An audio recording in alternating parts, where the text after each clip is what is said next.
Bismillahirrahmanirrahim. Alhamdulillahirabbil alamin. Alhamdulillahilladzi hadana li hadza wa ma kunna linahtadiya laula an hadanallah. Asyhadu an la ilaha illallah wahdahu la syarika lah wa asyhadu anna sayyidina Muhammadan abduhu wa rasuluh.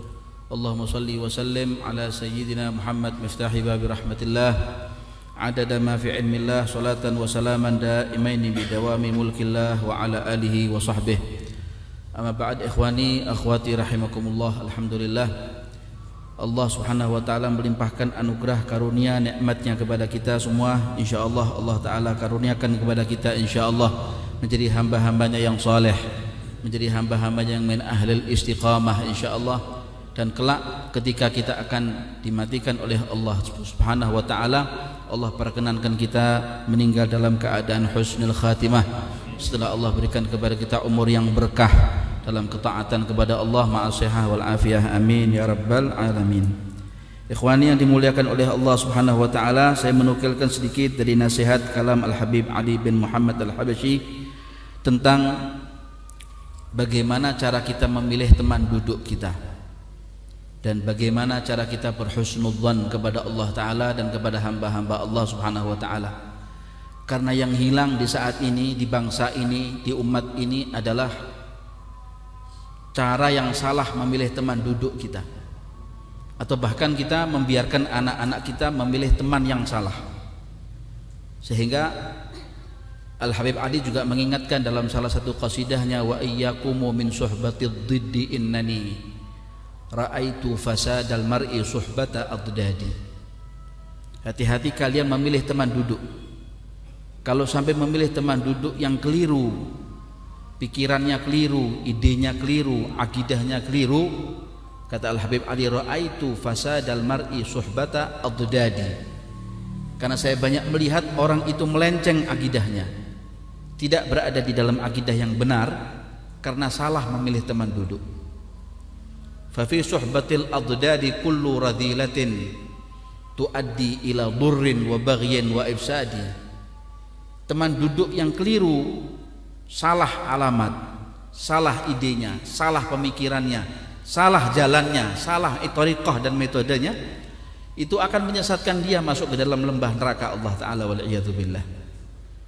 Kalau seekor kuda yang jinak saja dia didekatkan dengan seekor kuda yang liar, kata Habib Idrus bin Umar, kuda itu akan menjadi liar. Bagaimana dengan manusia? Kalau dia memilih teman duduk yang salah, orang itu adalah tarikus salah, orang itu aqul walidain, orang itu salah jalannya. Apa yang terjadi kepada diri pribadi kita? Ini akidah kita bawa sampai kita mati. Akidah ini kita bawa sampai kita bertemu dengan Allah subhanahu wa ta'ala. Maka Al-Habib Ali berkata, wala syiyajma'ak yal insan 'ala Allahi wa 'ala rasulih siwa mujalasatis salihin. Al-Habib Ali berkata, tidak akan engkau dikumpulkan bersama dengan Allah dan Rasulnya kecuali kalau engkau memilih teman duduk orang-orang yang saleh, min ahlillah, min ahlil ma'rifah billah. Duduklah dengan orang-orang yang mengenal Allah, yang tahu bagaimana cara beradab kepada Allah subhanahu wa ta'ala dan kepada Rasulullah. Kanu al-arifin billah lahum galab yajma'ak ala galab wa bayusilak ila tariqillah. Al-Habib Ali berkata, orang-orang dahulu itu berebut, mereka mencari di mana ada orang-orang arifin billah, mana ada majlis-majlisnya ulama. Kalau tidak ada ulama di zaman itu, fakutubuhum allati sannafuha tujzi an mujalasatihim. Imam Haddad mengatakan kalau sudah tidak ada para ulama di zaman itu, seperti saat ini tidak ada Imam Ghazali, Imam Haddad, kita duduk dengan kitabnya Imam Ghazali Ihya, kita duduk dengan kitabnya Imam Haddad Nasaihud Diniyah, Da'watut Tamah, dan masih banyak lagi. Sahihil Imam Al-Bukhari dibacakan. Kita nggak bisa duduk dengan Rasulullah, duduk dengan kitab Sahih Imam Al-Bukhari, sama tujzi an mujalasatihim, sama saat kita duduk dengan mereka. Duduk dengan kitab Ihya Ulumuddin seakan-akan kita duduk dengan Imam Ghazali. Duduk kita membaca kitabnya Al-Imam Al-Haddad sama saat kita duduk dengan Imam Haddad. Kita duduk dengan membaca daripada apa? Hadisnya Rasulullah dalam kitab Sahih Imam Bukhari, sama saat kita seperti kita duduk dengan Rasulullah sallallahu alaihi wasallam. Siwa mujalasatis salihin. la turafiq wa tashab fil khaliqah siwahum fannahum qaum mahat fil bariyah kamahum ya lahum qaum yarda rabbuna min ridahum fasa' fi ma sa'u washrab ma'al qaum mahum. Jangan kau bersahabat kecuali kepada mereka, jangan minta jalan kecuali jalannya mereka, jangan kau pandangkan anakmu kecuali memandang wajahnya mereka. Orang-orang pada zaman dahulu kalau memandang wajahnya orang-orang salihin itu sama dengan madrasah, sama dengan sekolahan. Pada saat dimana Sayyidina Habib Ahmad bin Alawi Al-Habashi saat hadir di majlisnya Sayyidil Habib Umar bin Hafidh di rumahnya ketika itu, waktu di saat beliau Al-Habib Ahmad ini hadir, Al-Habib Umar tengah membaca kitab Ihya Ulumuddin bersama dengan para thalabahnya begitu banyak di daf'atil ula. Ketika Al-Habib Ahmad datang, maka Al-Habib Umar mengatakan tutup kitabnya, pandang wajah Al-Habib Ahmad sama dengan panjang kitab Ihya bal afdal minal Ihya. Kenapa? Karena orang-orang ini melihat an-nazar ila wajhil alim ibadah, mengingatkan kita kepada Allah, mengingatkan kita kepada Rasulullah, mengingatkan kita kepada para ulama, mengingatkan kita kepada jalannya Allah Subhanahu wa taala. Lalu pesan kedua Al-Habib Ali, iftahu babal husnudzan billah wa bi ibadillah. Buka pintu kalian, buka hati kalian untuk selalu berprasangka baik, husnudzan billah kepada Allah taala, wa bi ibadillah dan kepada semua hamba Allah. Min husni dhanni bi rabbi his qalbi malan. Al-Habib Ali itu sampai diangkat derajatnya oleh Allah taala menjadi Qutbul Ghaus karena apa? Husnudzan, berprasangka baik kepada semua makhluk Allah taala. Maka beliau mengatakan wala bayaj ma'ak ala waliyin minal awliya illa bi husnidzan bihim. Kalian tidak akan dipertemukan oleh Allah taala dengan para aulia Allah kecuali dengan husnudzan kepada mereka, kepada para wali Allah taala. Maka kita ini tidak mengerti apa yang terjadi dari umat Rasulullah sallallahu alaihi wa ala alihi wasallam. Keberkahan yang Allah taala turunkan untuk umat Nabi Muhammad ini besar, sangat besar sekali. Lebih besar daripada umat-umat sebelum Rasulullah. Lebih mulia daripada umat-umat sebelum umatnya Nabi Muhammad. Bahkan umat-umat sebelum Rasulullah diharamkan masuk ke dalam surga sebelum umatnya Nabi Muhammad sallallahu alaihi wa ala alihi wasallam. Bila ada umat Nabi Muhammad mengatakan la ilaha illallah Muhammadur Rasulullah, itu adalah orang-orang yang dicintai oleh Allah taala. Barangkali dia wali Allah, barangkali dia adalah min ahbabillah. Maka kata Nabi Muhammad sallallahu alaihi wasallam, beliau bersabda dalam hadisnya, mathalu ummati kal matar, umatku ini seperti tetesan hujan, la yudra awwaluhu khairun am akhiruhu. Orang tidak ada yang tahu apakah yang dulu apakah yang akhir. Yang berkah itu yang dulu apa yang akhir. Yang dulu berkah, yang akhir berkah, yang tengah berkah. Mungkin yang kecil berkah, yang tua berkah, yang muda berkah, yang tua berkah, yang perempuan berkah, yang laki berkah. Semua umat Nabi Muhammad SAW ini di dalam kubangan kebaikan. Kalau dulu saja pernah diceritakan ada 3 seorang penyamun akan datang ke rumah seorang syekh. Habib Ali bercerita 3 seorang perampok besar akan datang kepada seorang syekh, seorang haji, seorang alim, ya bukan alim, abid, seorang nasik, ingin merampok rumah itu.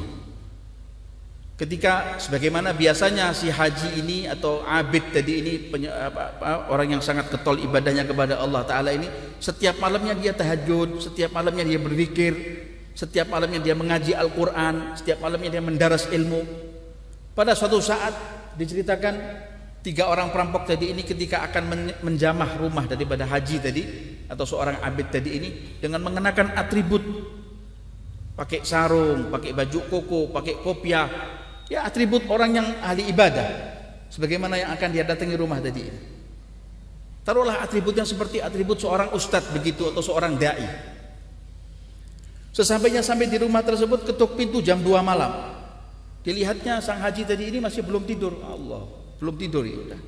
Kemudian dia bangun dan akhirnya dia ketuk pintu rumah tersebut, dibuka oleh pemilik rumah tadi ini dan dipersilahkan. Masya Allah, sambil dia mengatakan alhamdulillah, saya kedatangan tamu yang istimewa, 3 orang, seorang dai Allah. Kalian dari mana? Mereka berkata kami datang dari negeri yang jauh. Untuk apa kalian datang ke desa kami ini? Kami datang untuk berdakwah ilallah, mengajarkan umat dalam kebaikan. Ini ingin merampok ini. Tujuannya bukan untuk tujuan dakwah, tapi ingin merampok. Setelah itu maka kemudian sang haji tadi mengatakan, sudah kalau begitu lebih baik kalian menginap di rumah kami. Makan kalau kalian belum makan. Kalian tentunya belum makan, jam 2 malam kalian datang kelelahan. Ya, kami belum makan, disediakan makanan, disediakan minuman. Akhirnya pun mereka menginap di situ. Setiap orang dikasih satu kamar, penuh dengan fasilitasnya dan sarananya.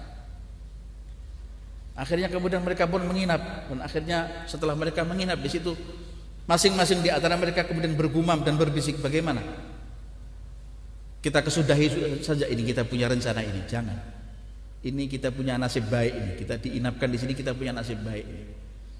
Lalu kemudian dipersilahkan makan oleh sang haji tadi. Mana kalian akan istirahat, menuju ke tempat istirahat kalian di malam ini, makan dulu lebih baik. Makan malam, maka mereka pun makan. Setelah mereka makan, maka air daripada bekas kobokan tangan mereka, cucian tangan mereka pun dibawa oleh sang haji tadi. Ini bagaimana kalau air kobokan ini saya berikan untuk keluarga saya? Karena ini air kobokan bukan sembarangan air kobokan, tapi air kobokannya seorang ustadz, seorang dai ilallah. Ini perampok-perampok.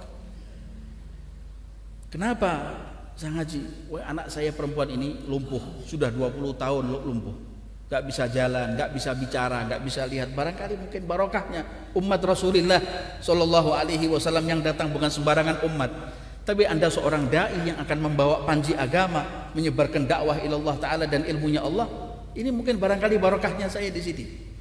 Subhanallah. Maka kemudian 3 perampok tadi ini di kobokan tadi diambilnya dan kemudian diborehkan ke kakinya anaknya, ke tangan anaknya, ke istrinya, ke keluarganya semua. Subhanallah, anaknya dia putri yang sudah 20 tahun gak bisa berdiri, sembahyang subuh saat itu bisa berdiri bersama dengan orang tuanya. Maka kemudian orang tuanya terkejut dan kaget. Wahai putriku, apa yang terjadi? Alhamdulillah abah, tadi malam abah kemudian usapkan bekas air kobokan para ustadz, para dai Allah Ta'ala tadi ini, kita kemudian menjadi sehat. Alhamdulillah bisa berdiri sedia kala. Maka kemudian sang ayah mengatakan kepada 3 orang tadi, pemuda tadi mengatakan, terima kasih banyak Anda datang, ini hadiah dari Allah Ta'ala. Sekarang kalau barangkali Anda ingin mau melanjutkan perjalanan untuk dakwah, saya nggak ngelarang, silakan. Kalau perlu saya antarkan. Mereka pun kemudian keluar, nggak usah diantarkan, kami akan berangkat menuju Allah Subhanahu Wa Taala, menuju kepada dakwah ilallah Taala ke desa yang lain. Insya Allah lain waktu kita akan datang. Mereka keluar dalam keadaan menjadi dai ilallah yang sebenarnya. Tobat kepada Allah Taala. Nah, tapi begini ini kadang-kadang juga kalau husnudzan kita juga harus mengukur orang-orangnya. Hazm boleh, waspada boleh, husnudzan tetap diminta di dalam agama. Tapi waspada tetap dijaga. Faya ikhwani yang dimuliakan oleh Allah Subhanahu Wa Taala, itulah keadaan orang-orang pada zaman dahulu seperti itu. Dan di akhir zaman, kata Sayyidina Imam Al-Habib Ali bin Muhammad Al-Habsyi, idza mahassal lahu jalis min aqranihi yaj'al jalisahu Al-Qur'an. Kalau Anda tidak mendapatkan orang-orang di akhir zaman ini, orang yang bisa diajak untuk duduk bersama, untuk mengaji Quran, untuk mendaras ilmunya, untuk mengingatkan kita kepada Allah Subhanahu Wa Taala, duduk dengan Al-Quran, mengaji daripada Al-Quran. Yulazim tilawatul Quran, baca Al-Quran, lazimi itu bacaan Al-Quran dengan baik. Dahulu ada seorang ulama yang bernama Al-Habib Ahmad bin Muhammad Al-Muhdar. Idza katab lahu al-kitab, Al-Habib Ahmad bin Muhammad Al-Muhdar kalau menuliskan satu surat kepada Al-Habib Ali bin Muhammad, yaqulu fi kitabihi, dia di dalam kitabnya selalu mengatakan kepada Al-Habib Ali, ya Ali min jalisillah Ahmad bin Muhammad Al-Muhdar. Wahai Ali, aku adalah orang yang sering duduk dengan Allah, yaitu artinya sering membaca Al-Quran, sering membuka mushaf Al-Quran. Ahmad bin Muhammad Al-Muhdar, orang yang sering duduk dengan Al-Quran, orang yang sering membaca Al-Quran. Sampai dikatakan oleh keluarganya, Syuh Al-Habib Ahmad bin Muhammad Al-Muhdar lahu arba'un sanah. Al-Habib Ahmad bin Muhammad Al-Muhdar ini selama 40 tahun yaqra khatmah bil lail wa khatmah bin nahar. Setiap malamnya satu khatam Al-Quran, siang satu khatam Al-Quran. Malam 30 juz Al-Quran, siangnya 30 juz Al-Quran. Barakatul waqt dengan Al-Quran, sehat dengan Al-Quran, bersama dengan Allah Subhanahu Wa Taala wa Rasulih. Ini apabila di dalam kebaikan. Istilahnya idealnya orang di dalam kebaikan ini, di dalam hidup ini kita menuju kepada Allah Subhanahu Wa Taala dalam keadaan terbatah-batah sekalipun, dalam keadaan terpincang-pincang sekalipun, kita tetap merangkak kaki kita menuju Allah Subhanahu wa taala. Mau tidak mau di antara kita akan kembali kepada Allah. Mau nggak mau. Cuman yang jadi permasalahan, kita kembali kepada Allah taala ini dalam keadaan husn ataukah dalam keadaan su'? Dalam keadaan husnil khatimah atau dalam keadaan su'ul khatimah. Karena itu ikhwan yang dimuliakan oleh Allah, pembacaan maulid mengingatkan kita kepada Nabi Muhammad SAW dan ceramah agama yang selalu diberikan di majelis yang mulia, di siang hari, di pagi hari, di malam hari, yang selalu kita dengarkan, selalu kita tulis, selalu kita catat, bahkan kita prasasti di dalam hati kita.